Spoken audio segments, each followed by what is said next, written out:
Hi, நான் பாண்டிச்சேரியிலேருந்து makeup artist Sandhya பேசுகிறேன். இவங்க எங்கள் பக்கத்து ஏரியாவிலேருந்து தெய்வியானி வளகாப்புக்காக நம்மக்கிட்ட புக் பண்ணியிருந்தாங்க.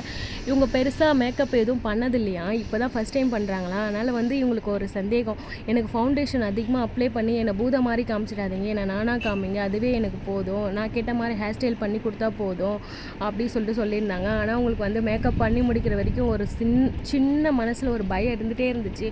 இவங்க நம்மளா காமிப்பாங்களா இல்லை பூத மாதிரி காமிச்சிடுவாங்களா அப்படின்ற ஒரு சந்தேகத்திலே இருந்தாங்க. கண்ணாடி பார்த்துட்டே இருந்தாங்க.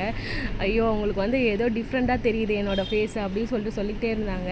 ஏன்னா அவங்களுக்கு இதுக்கு முன்னாடி மேக்கப் பண்ணதில்லைல்ல, அதனால் ஒரு பயத்திலே இருந்தாங்க.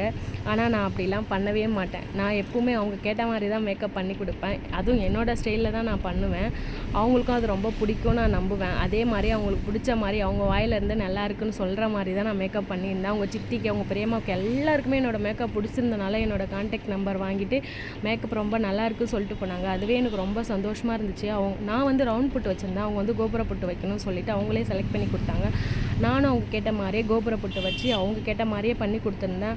அப்புறம் அவளுக்கு ரொம்ப பிடிச்சி அவளே ரிவ்யூ கொடுத்தா, எனக்கு ரொம்ப பிடிச்சிருக்குடி அப்படின்னு சொல்லிட்டு சொன்னான். எனக்கு அதுலேயே ரொம்ப ரொம்ப சந்தோஷமாக இருந்துச்சு. உங்களுக்கு என்னோடய மேக்கப் பிடிச்சிருந்தா என்னோடய ஐடியா ஃபாலோ பண்ணிவிட்டு புக் பண்ணுங்கள். லைக்